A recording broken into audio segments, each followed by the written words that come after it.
Welcome to Massey College. Bienvenue. My name is Nathalie Desrosiers and I'm the principal of Massey College. Massey College is located on Indigenous land, the land of the Huron-Wendat, the Seneca, and the Mississaugas of the Credit, and many other people from Indigenous ancestry who have come and lived on this land. We want to acknowledge the stewardship of the land and also recognize the great privilege that we have to be at Massey College and this beautiful Indigenous land.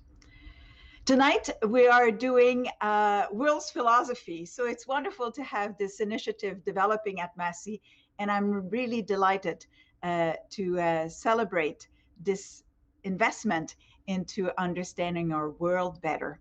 So without further ado, let me pass it to Aaron Wendland, who's going to lead us through this exercise.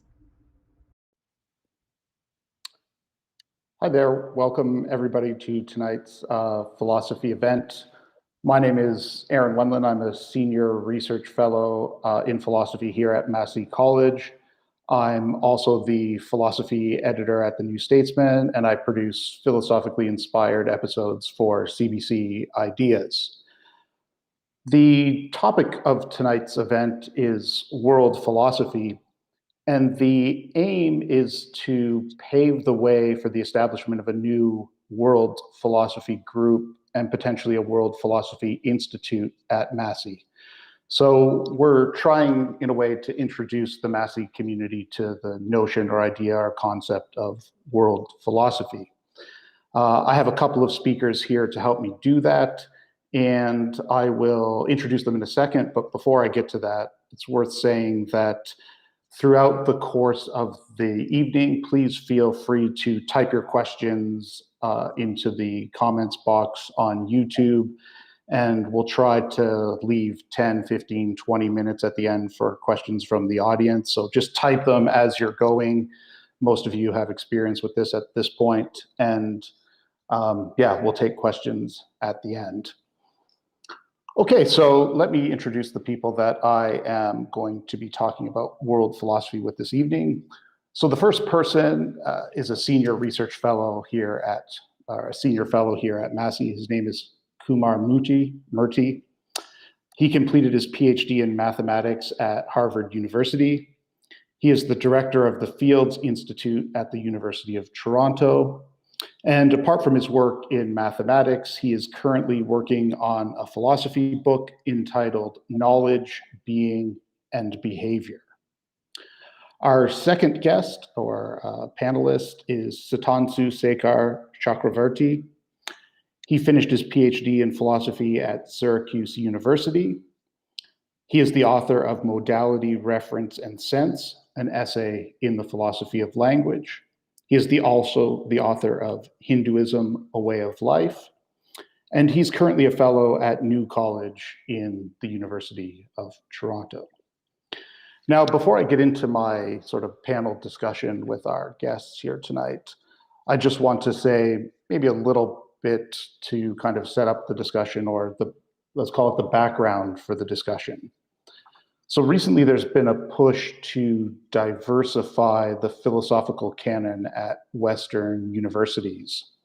So for example, on top of teaching ancient Greek philosophy, Plato and Aristotle, or say the church fathers, Aquinas and Augustine, or even famous modern philosophers, say running from Descartes to Nietzsche, philosophy departments in North America and in Europe, Australia, New Zealand are now teaching courses in Hinduism and Indian philosophy and Buddhism and Confucianism and Chinese philosophy. So although there's been a push to expand this, there's also been a bit of resistance within the institutions, a kind of resistance to expanding the philosophical canon in this way. And this resistance comes in part because Hinduism, Confucianism, Buddhism, and so on are already taught at these universities, but they just happen to be taught in religious departments, not necessarily in philosophy. So maybe there's some tension here between religion and philosophy, or these departments are competing for resources. But nevertheless, there is this push to expand the philosophical canon to traditions beyond the Western one. So with that said, Kumar, you're interested in establishing a world philosophy group here at Massey College. And your idea for it, as far as I understand it, would involve combining Western philosophy with Indian philosophy and Chinese philosophy, African philosophy, and other traditions. And I was just wondering if you could say a bit about your background, what you mean by world philosophy, and potentially what you think of this distinction between philosophy and religion, or the tension between the two, and how this could potentially be navigated. Sure.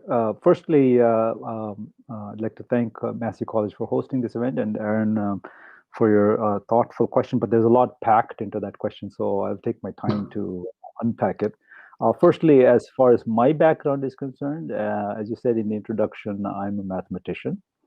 And my math, my subfield in math is not what you would normally associate with philosophy. Usually the mathematicians who are interested in philosophy do logic or foundations or some such thing. I never found those aspects of mathematics very interesting, frankly. But I was interested in philosophy, and I remember as an undergraduate trying to take some courses in philosophy.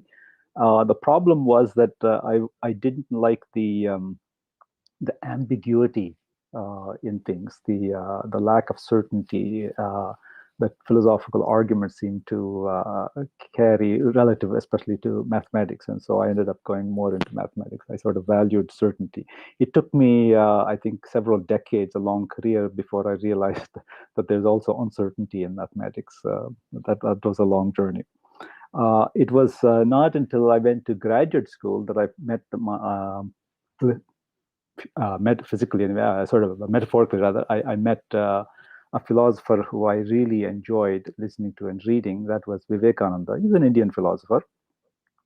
And what was interesting about Vivekananda was that he was lecturing on Indian philosophy in English, so I didn't need a translator. Second thing is his language was very clear, which I found rather refreshing from other philosophers I had read. And third thing, he used a lot of metaphors from science, which I was familiar with. And so it made a big impression on me. And I've been studying Indian philosophy ever since that time. I think what's interesting about Vivekananda and what makes him relevant to our discussion today about world philosophy is that he was trying to explain what Indian philosophy is outside of its traditional context. All of his lectures, almost all of his lectures, were given in a large part anyway, were given in America. And so he had to explain the fundamental ideas, but without the sort of cultural assumptions or the cultural moorings, the shared assumptions that one would normally take for granted if you're talking within your own community. And that, by the way, is something that we all face. That when we start talking about a subject within our own subject within our own community, we can make all sorts of assumptions, and sometimes those assumptions aren't questioned. We take them for granted. I was just giving the other day a talk about what we mean by proof, and the concept of proof in mathematics means one thing. Concept of proof in physics means completely something else.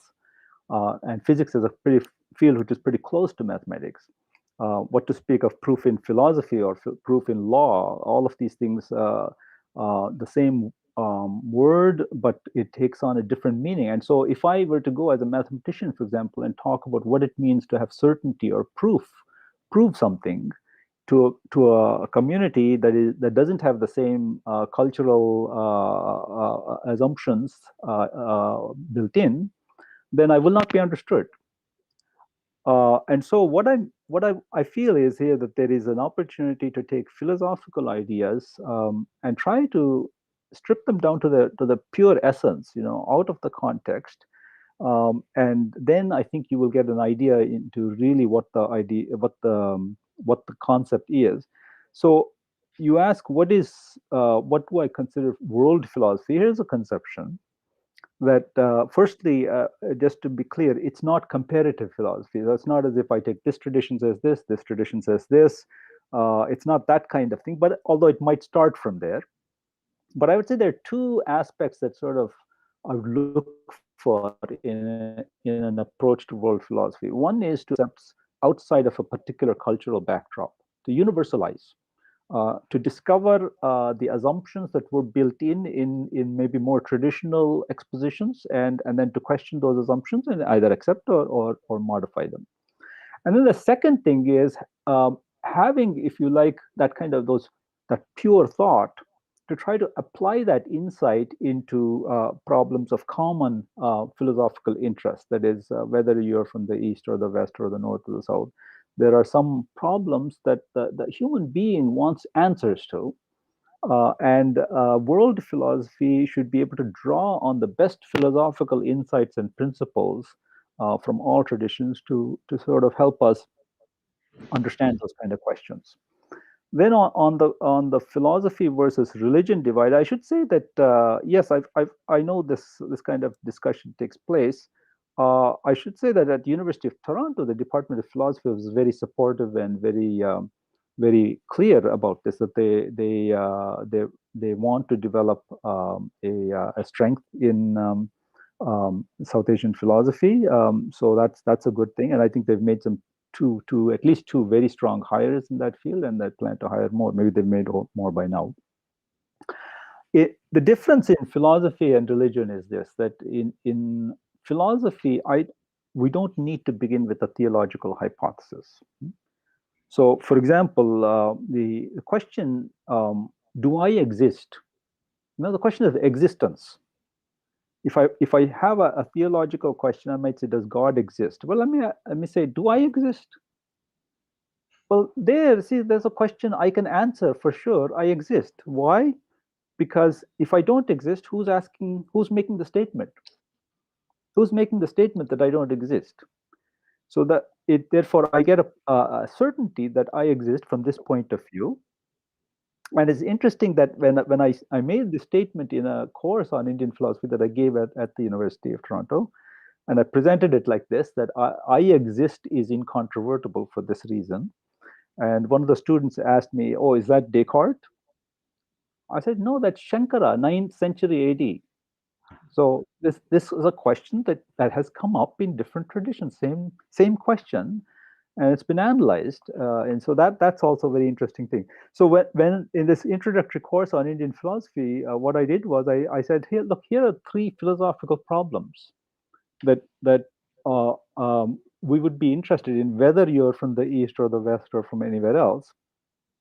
Namely, what is this world that I'm experiencing? That I find myself in this world. I'm trying to understand it. I'm trying to gain knowledge. What is this world that I'm experiencing?" So it's kind of epistemological question.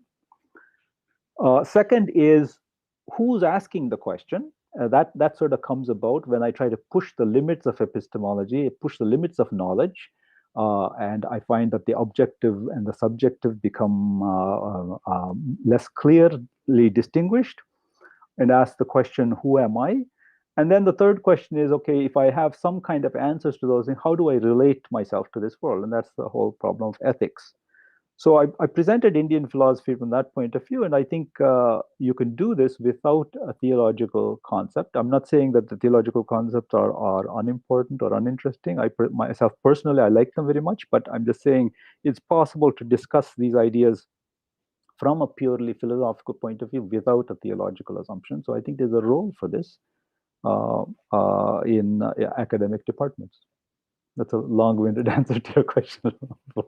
I did justice to it. Yeah, I have a follow-up, which we will save for the question period about first personal point of view and the extent to which first personal point of view is excluded from religious or theological debates. But I'll put that to aside for the question period at the end.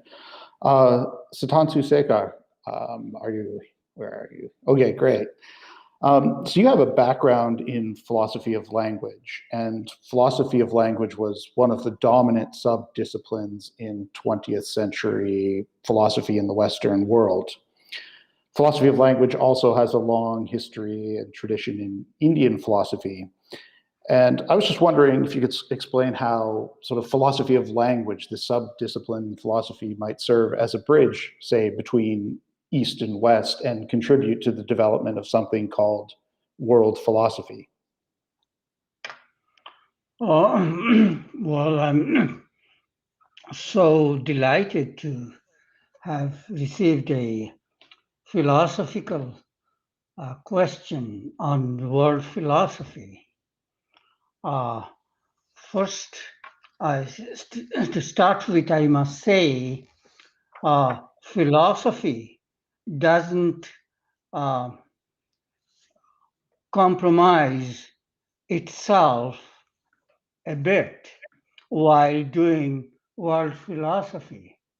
World philosophy is not, as Kumar Murthy said, is not philosophy of India sitting here, philosophy of Middle East sitting here, but philosophy is philosophy. And when we do world philosophy, we combine the world insight into the discussion of the same philosophical problem. So that's the distinction world philosophy has. Western philosophy is not going to be shunned by discussion on world philosophy.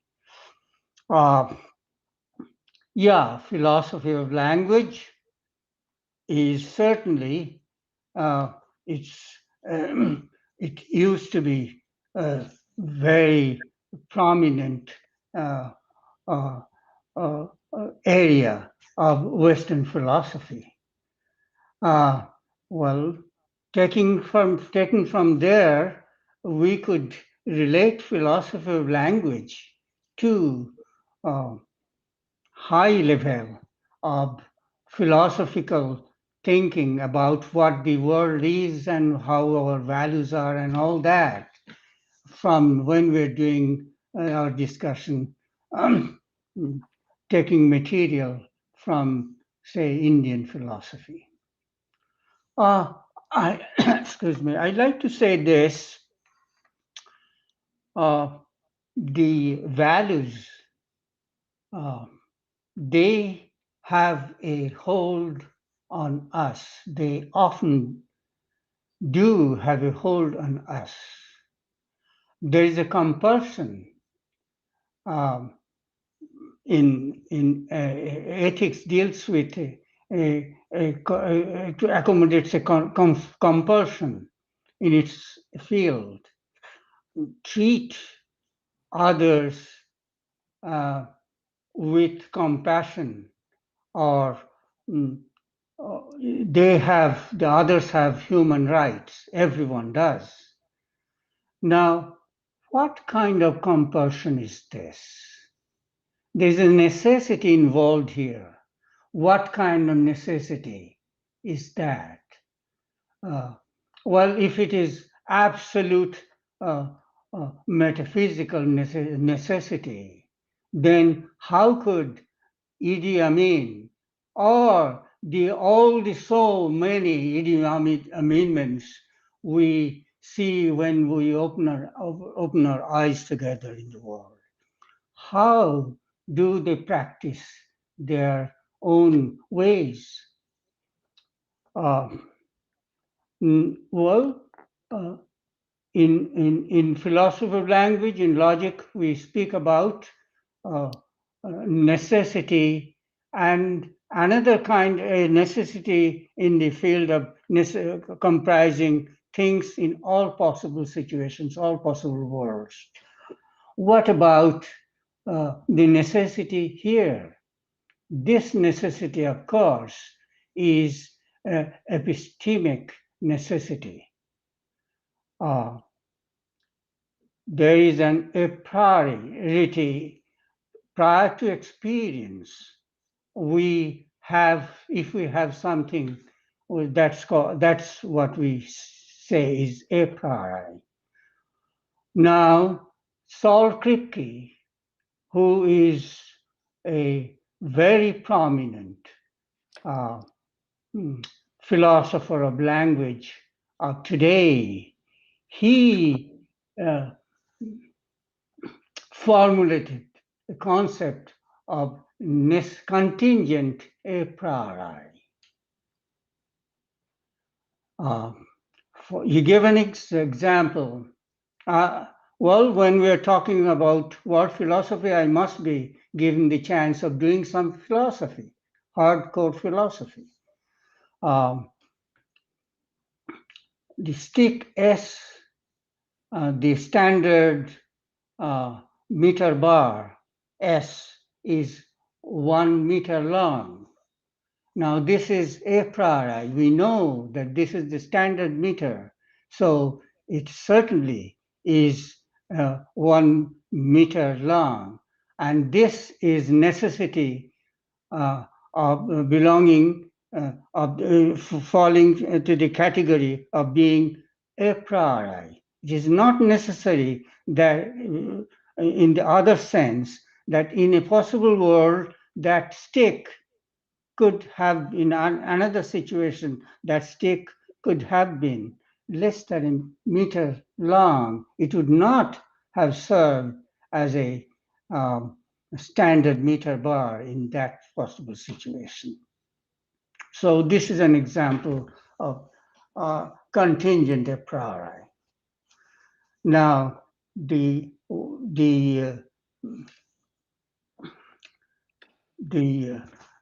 the Indian tradition, the value that is in my mind, it is a priori present, and it always keeps on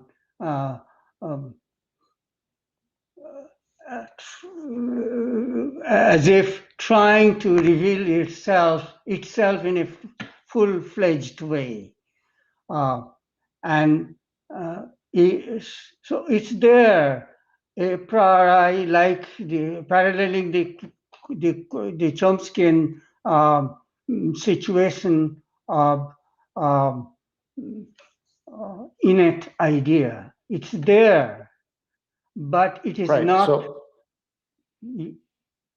So is the idea, the idea that you're working with, that there's a notion of necessity that somehow transcends the particular traditions in philosophy, that whether you're doing philosophy of language in India or whether you're sitting at whatever Harvard in your Sal Kripke, or well, no, he's in Boston somewhere, not Harvard. In any event, we're wrestling with necessary truths that whether you're doing philosophy of language or philosophy of logic in India or in Japan or in Boston, we can all grasp these a priori issues, and studying how language and logic work is something that we could do from any given tradition.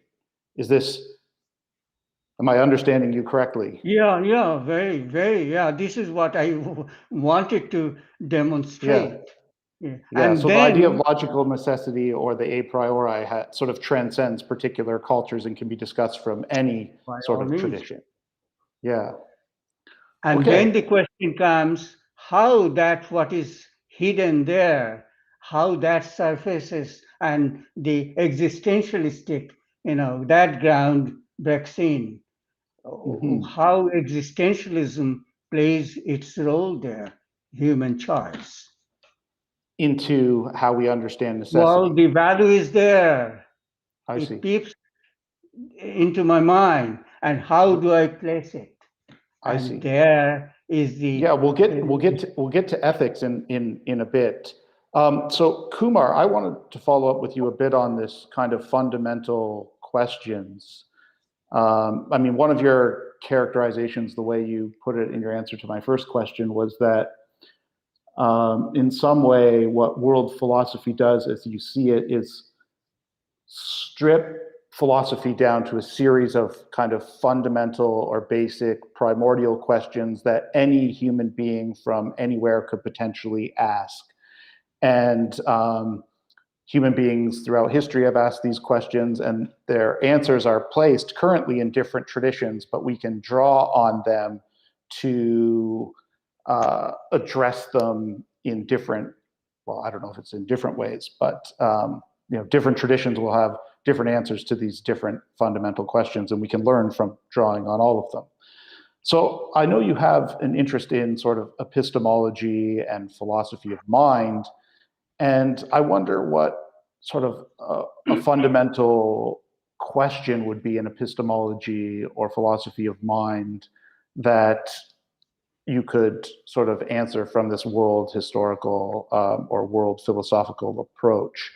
Maybe a question about knowledge or consciousness. Could you give us an example of a world philosophical approach to, let's say, knowledge or consciousness, one of these fundamental questions that you mentioned? So another packed question here. Yeah, I'm sorry. No, that's good. That's good. That's why the subject is so rich, because the concepts like knowledge and consciousness are so important for us, and they touch everybody. We all want to know. We want to peer beyond what we know to get knowledge that we don't have, and we get frustrated when we hit limits. We hit boundaries, and we hit obstacles in gaining knowledge. And so I would say first I'll start with this idea that does knowledge have limits? And the perspective of Indian philosophy is it does. And to parse that, to unpack that, we need to understand what is being meant by knowledge and knowing. But without getting into that detail, now it is an assertion is made that there is an epistemic limit. This knowledge that we're talking about is viewed as a function of mind, and mind has a certain epistemic limit, and that limit is analyzed in great detail in Indian philosophy. It has a name. It's called Maya, and the question, therefore, then comes to the human spirit is not satisfied with saying there is such a limit, and nevertheless, I want to know what is beyond. Then I refer to concepts like knowledge by description, knowledge by acquaintance. These are concepts familiar in the Western context. To this, Indian philosophy adds another category. It says knowledge by identity. Right. So is knowledge by description also in Indian philosophy? Yeah, you find something similar there? Okay. That's right. So there's a fundamental question, just basically what is knowledge? And different traditions have things to say about this that sometimes overlap and sometimes don't. Exactly. And even in this concept, let's go back. If you don't mind, let me root this back into quote unquote more ordinary things. Let's not go as far as consciousness. Let's say I want to know about the world. Even in the analysis, epistemological analysis in several schools of Indian thought, there is an idea that I would like to know what is its analog in Western thought, because I don't know if it is there or not. Namely, that the absence of perception has epistemic content. The absence of perception has a content. That it seems to me really, I find kind of marvelous. The idea that I didn't see this. And so in the Western context, the example usually given is of a Sherlock Holmes story where the dog didn't bark. The dog didn't bark. I know the dog didn't bark, but how do I know something that doesn't exist or didn't happen? Right. But so if an assertion is made that of the absence of something, it carries knowledge. I mean, that's a really interesting idea. Okay, so I just want to plant that in. Even if we were to restrict ourselves to the usual concepts of epistemology, there are some nuances here that we could benefit from by being aware of. Okay, now let's push our idea. I was trying to get to what is beyond mind. Is there something beyond mind, and is there knowledge beyond mind? Again, here's two different points of view in Eastern and Western thought, but the Eastern Indian idea anyway is that there is a concept of knowledge by identity, which goes beyond knowledge by acquaintance. Another idea, since we have a short period of time, if you don't mind, I'm going to go a little, try to touch on a few ideas. Yeah, sure. In the current conversation about philosophy of mind, people who are discussing consciousness, I find that extremely fascinating, and I'd like to know more about that conversation myself. But here is one idea that I want to introduce into that discussion, and which I find absent so far in what I've read, namely that consciousness and love are inseparable. Consciousness and love are inseparable. And I think this is a bit jarring to people at first, because you think of consciousness as some sort of instrument of knowledge, of knowing something. And love, you might think as an emotion, but the assertion that we could explore is that consciousness, love, and love are inseparable. In Sanskrit, the expression that's used is chidananda. That the two are, chid is like consciousness, kind of, or knowledge, and ananda is love or bliss, and the two are taken together as if it was one entity which had which could be seen in different ways. I can't help but draw analogy to this concept of when, during the days when quantum mechanics was being discovered, there was a lot of and even before that, when optics was being developed, there's a question of how to understand light. How do you model light? Is it a wave, or is it a particle? Like you have more like motions, laws of motion. You have one particle hitting another particle, and then they do something. That's one description of how particles interact with one another. And then you have another concept of something that radiates, a wave, and how waves interact with each other. Now the question is, what is light? Is it one, this or that? And the answer is it's both and neither.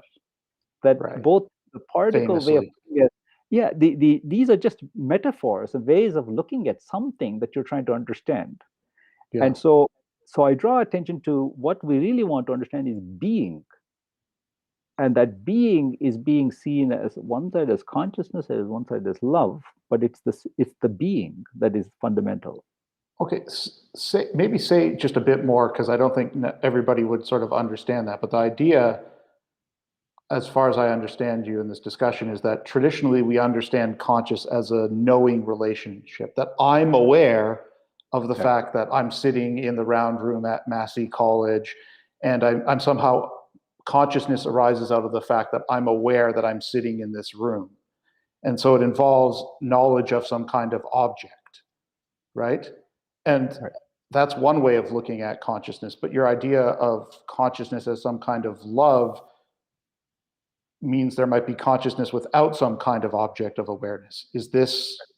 Am I following you, or? Exactly right. Okay, so can you say maybe a bit more about that, with a consciousness without objects? Like how many hours do we have? Well, I mean, maybe in a minute or two, just so the audience can get a sense of what this might look like. So we are now aware of, I say, how are you conscious? Because I'm aware of things. Okay, so let's do the following thought experiment, which is actually given explicitly in one of the schools of Indian thought. Let's do a thought experiment. Suppose I start depriving you of those things that you are aware of. Okay, so I can see, so close the eyes. I can smell, close the nose. Do the sensory deprivation. Okay, fine. Then, do you exist? And you say, well, do you exist? You feel I still exist, only I'm not sensing anything. Now we can take this experiment further, and anything that you can hang on to. Well, I have thought, so I exist. You may say. Suppose I'm able to still the thought. Even, do I still exist? So the question, the answer in of the yogis is yes, you do exist. That is consciousness with that is pure awareness, not awareness of something. And that is right. The basic idea is that there's consciousness in some way before there's even awareness of things. And that's kind of the fundamental ground. And this is how consciousness and being are the same. Exactly. Yes. That's a really beautiful word you use, ground. That's right. It's a sort of substratum. Yeah. And so this gets back to somehow, maybe this is a connection, since we're doing world philosophy, to Parmenides, that being and thinking, or being and awareness, are the same thing. Okay, anyway, sorry, I thought maybe unpacking this a little bit would be helpful for the audience. So a fundamental question is sort of, what's the relationship between knowledge and consciousness, or knowledge and objects of things? And both the Indian and Western traditions have interesting to say about how we might answer these kinds of questions. Right. Yeah, okay, good. So although Kumar's interests are primarily in theoretical philosophy, Sudhanshu Sekar, you have a long-standing interest in practical philosophy. So you'd mentioned ethics before.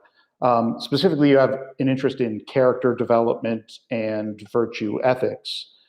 And you see philosophy as a discipline that embraces basically the whole of life. Can you tell me a bit about the practical relevance or importance of world philosophy and how potentially different traditions can contribute to how we ought to live or these kind of key, crucial, fundamental questions? Well, actually, the way I take your question is it's in two parts, actually. What's Sure. the relevance of philosophy itself? And Right. then comes the question, what's the relevance of world philosophy? Wittgenstein, at one point in his Tractatus, the earlier Wittgenstein says, even if all scientific questions be asked, the problems of life have not been touched. Right.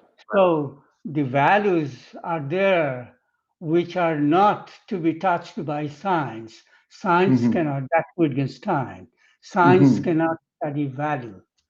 Right. I mean, today the world is replete with discords, flouting the norms of values, widespread opioid crisis, frequent occurrence of unprovoked mass killings in public place.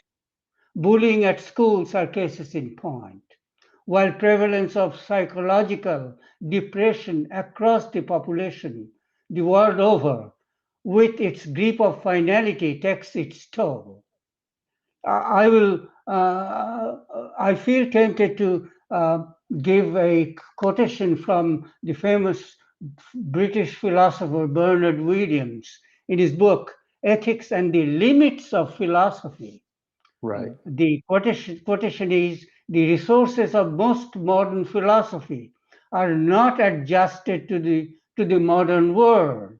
I have tried to show that this is partly because it is too much and too unknowingly caught up in it, unreflectively appealing to the administrative ideas of morality.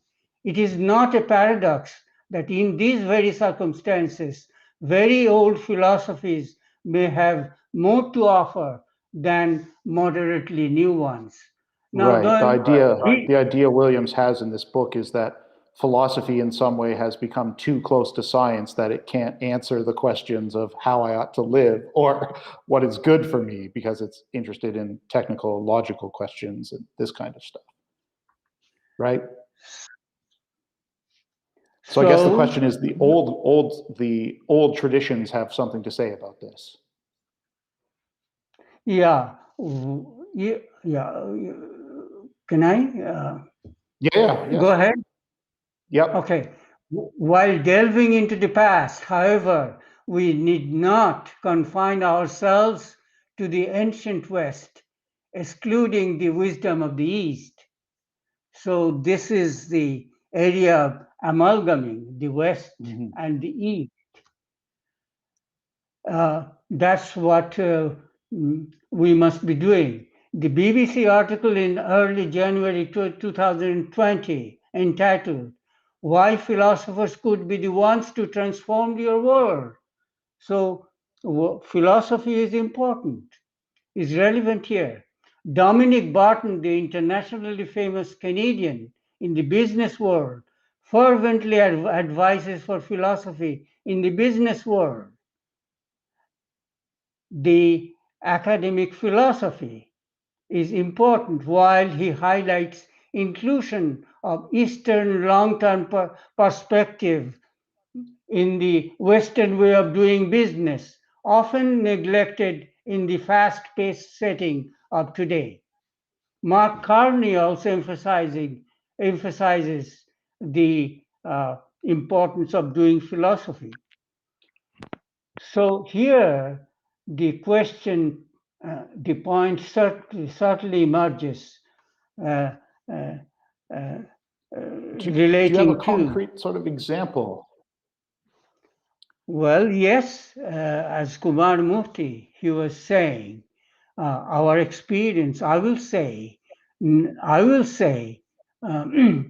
use I feel tempted to use a slightly different kind of language, which is not seeing, but realizing.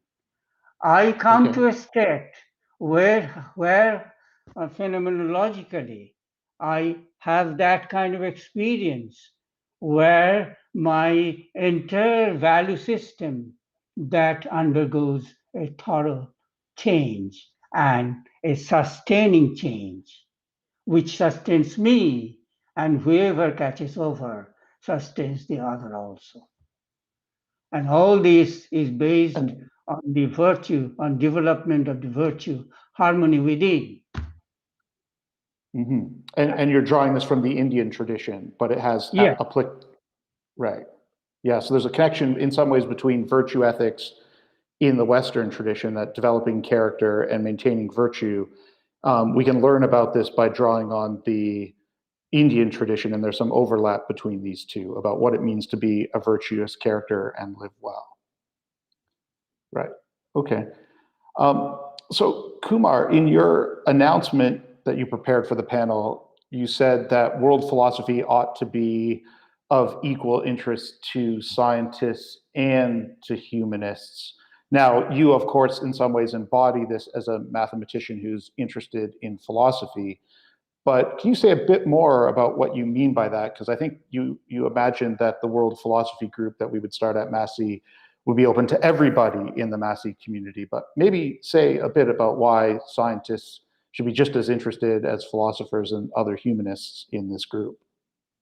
Well, I mean, the point is, of course, that maybe a little pushback a little bit about how science is being described as being very, very logical and please is away from humanity. Actually, scientists are human beings, and the doing of science is a very human, very creative act, and this is perhaps something that is not very clear to those outside the discipline who see a rigorous expression and take that for the way the activity is actually done.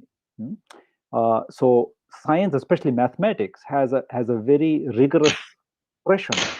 But the doing of mathematics is a very creative human act.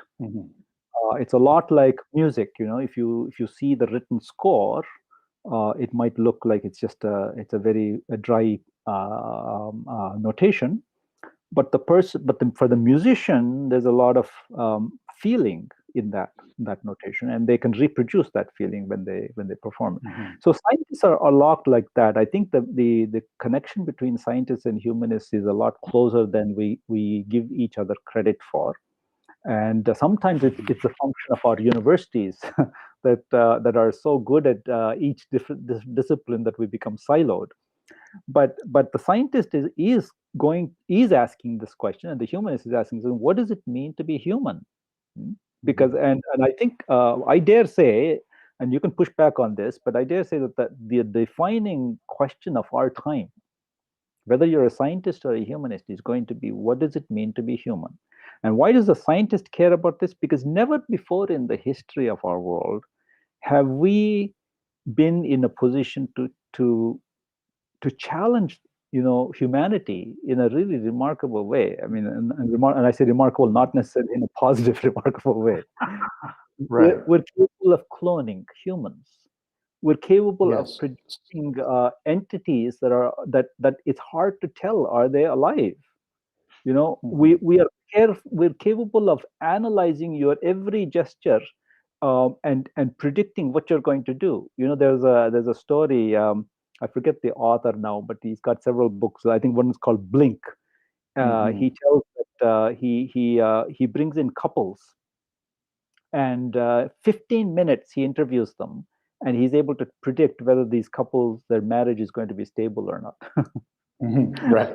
Yeah. We have the power to read, to create, to manufacture, to sort of intrude in what people have thought traditionally is their humanity. So the idea is, like, briefly, scientists should be as interested in these philosophical questions as philosophers, because soon they will have the power to change what it means to be human, and they'll be asking these big questions, potentially influencing the outcome. That's right. That's right. And you see, the problem is if we have confusion, as Sitansu Shekharji was pointing out, there are existential issues like the opioid, substance abuse. Nowadays, I say device abuse. We're constantly looking at our Yes. phone. These kind of things, there's a malaise. There's something wrong here, and if we wonder what is it we're escaping when we follow those things. And so these kind of questions of why am I alive? What's the purpose of my life? Right. Why do I live? Why do I get up in the morning? These are going to be fundamental questions that are going to get harder and harder to answer as the technology to challenge our traditional answers will come. You say, for example, what is intelligence? I'm intelligent because I know something. Well, I'm sorry, I can look up Google faster than you can remember something. Then what happens to your definition of intelligence? Yes. These are the questions I think we will be asking more and more of, because technology is going to force us to ask, and scientists have to be at the table. And crucially, these are the questions you want to be asking in the World Philosophy Group and drawing on all different traditions to answer. So actually, maybe this is a good way to kind of sort of wrap things up so we can let the audience ask a few questions. But Kumar, you're looking to establish a World Philosophy Group at Massey and eventually an Institute for World Philosophy. So maybe just very briefly, can you tell the Massey community what you have in mind for the would-be group and institute, and maybe say a bit about the kind of people who might be interested in these initiatives? Sure. I'll say my thought, and maybe Sitansu Shekharji, you should also weigh in on this. I'm an academic, so I will approach it academically. I mean, the way if I want to learn a field or want to engage in discussion in a field, I have seminars and colloquiums. So I would like to engage the academic community, the Massey community, in a regular seminar to take up any one of these ideas and sort of work through it in some detail. And through discussion. And then I would like to also have more general ways of expressing ourselves through a colloquium where we are addressing not a technical or a smaller or a focused topic, but something that is open to the wider world. I think these are the first two steps in sort of coalescing some kind of group of people who are thinking about these issues. I think it will grow beyond that. We are certainly not alone. Toronto is not unique in that regard. Toronto is unique in many regards, but maybe not in that one. And I think we will find academics around the world who will want to be part of this kind of conversation. And we'll want to bring them into this conversation simply because of the additional insight that they will be able to provide. So I think I see that as I see those as at least the first few steps in establishing a school of world philosophy. Yeah, Sitansu Shekharji, do you want to add something very quickly so we can then go to the questions for the audience? Yeah, what reigns today is equality or equity. No, that's not the issue we are talking about here. But what is proper when we're doing philosophy? We should be doing philosophy, the right kind of philosophy, which will be world philosophy, excuse me, which is not being done today. So we want something established which will start a new process of doing world philosophy. So the philosophy departments, philosophers, and others will be stimulated convinced rather with this kind of an idea. Right. I didn't listen to a discussion like this, what is happening now, before. Right. So the idea is that philosophy is very cut off both from other kinds of and branches of philosophy and from the sciences. And the point of world philosophy as an approach to answering these questions is that, we're open to different branches and traditions, but also open to different disciplines, and anybody can kind of participate in it insofar as they're open to asking and trying to figure out answers to these big fundamental questions, which Kumar began with. Good. Okay, so I think that's a nice way to sort of wrap up our portion of the discussion, and I'll pass it along to questions from the audience. Okay, so the first question we have here is, Asia and Europe are equally part of the world. World philosophy often feels like a euphemism for miscellaneous non-European. Can the canon expand without different traditions taught as holding equal standing? Kumar, do you want to try that? I actually don't have any. I don't have any preference for one or the other. I may have more exposure to one, but I definitely want to be exposed to insights from other traditions of which I know less. He mentioned in this question Europe and Asia. I know very little about what's going on in Africa. What are the African traditions? And similarly, South America. I mean, the world is big, it's rich. There are a lot of very smart people all around the world, and we don't want to exclude anybody from this discussion. So the idea is that whoever offers the best or most insightful answer to the question, you're happy to engage with them and draw on them and learn from, I take it. Yeah, yes, and just to be clear, it's not. I wouldn't give it a kind of linear ordering like best. I go back to the idea of the idea of light, where we're trying to understand a phenomena, and we create all sorts of metaphors to try to understand. The underlying reality is the light, and these are all metaphors by which we try to gain some understanding of that. I would view it like that. It's not that one is the best or not the best, but from one point of view, one perspective might offer us insights when another one will offer insights from another point of view. Okay, great. Thanks for the question. Okay, Neil Seaman here. Can the college embrace holding contestable ideas in healthy tension? I seek to meld college ideals, compassion, peace, and truth with promoting the calm study of world philosophy.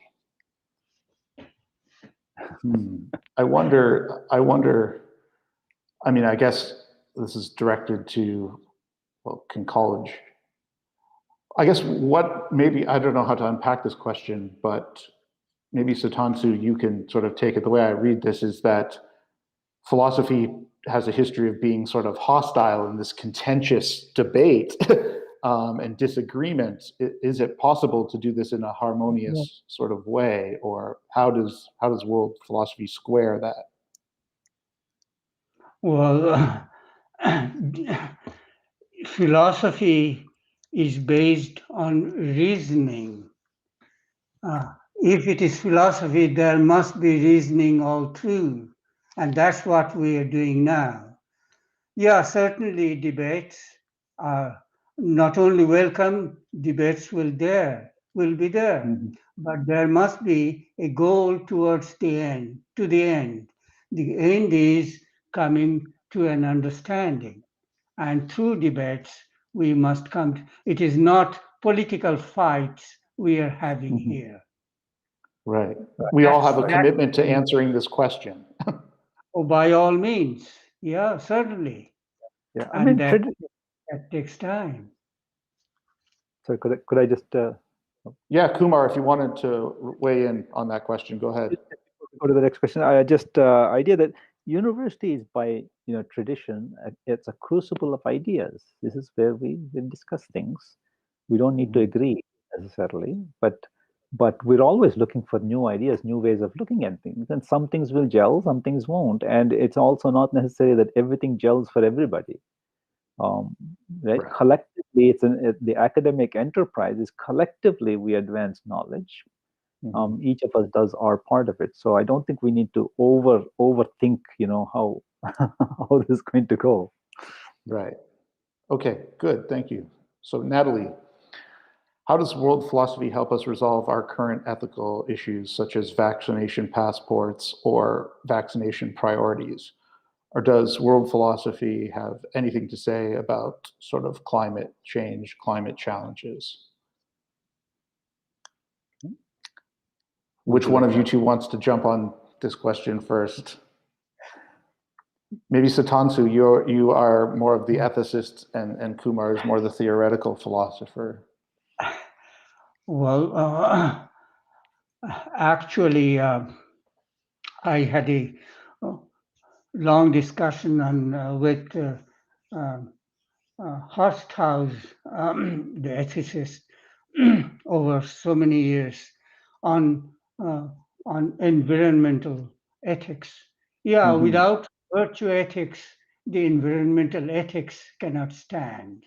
And what's the virtue? The prime virtue is harmony within. That we have to come to understanding, grips with, and develop within ourselves. And if we do not have harmony within, then why do we care for nature? But for some legislation that doesn't help too far. Right. So the idea here is that there's this notion in Hinduism and Indian ethics about harmony within, which also applies to a broader harmony with the natural world. And there's an application between this idea of harmony within and environmental ethics. Kumar, I know you've been... Harmony within has an intentionality built into there. So if there is disharmony somewhere else, it automatically shoots out there. Yeah, okay. Kumar, I know you've been modeling, doing mathematical modeling for the Corona crisis, or the Fields Institute has had some involvement in this. So maybe you have something to say about, well, I don't know if it's quite vaccines, but maybe tackle that end of the question. What does it tell us about the Corona crisis and vaccine distribution, and how does doing world philosophy help us think about some of those problems? So the first thing about any world, anything, is it expands our mind, and we tend to we develop a more generous, more inclusive way of looking at things. See, the more I know that the people have that I'm looking at are people who have thought about deep things, who've thought ideas to share, a tradition there, the more my mind expands to say that these are I treat everyone with respect and inclusiveness. It's not a direct connection that it says because I worked out this ethics problem, therefore it's going to tell me this is vaccinate these people first. It's not like that. It's a kind of attitude. It's a byproduct that this whole exercise is going to have a byproduct of expanding our mind. Expanding our mind, which means what? Being more inclusive. I want to listen. I say I'm not so dismissive. I want to listen. What is it you're saying, and how will that inspire me? How will that expand my thinking? That kind of point of view. So with that mindset, now if I approach the whole issue of where we are now with the COVID crisis, you'll see that you need to take a very compassionate, very heterogeneous, very careful, focused approach to the way we will deal with them. I mean, what one research, for example, has shown very clearly, the impact of the virus goes far beyond health. Right. And the impact is differential based on socioeconomic status. Its impact is different based on age. Its impact is different based on income. So there are many different factors that by which the impact of the virus is actually undergoing a change. And so the scientist who's also a humanist at heart will say, I have to take these things into account when I consider how to. So when I consider what intervention is going to be effective, I've got not prescriptive, not to say you do this or else.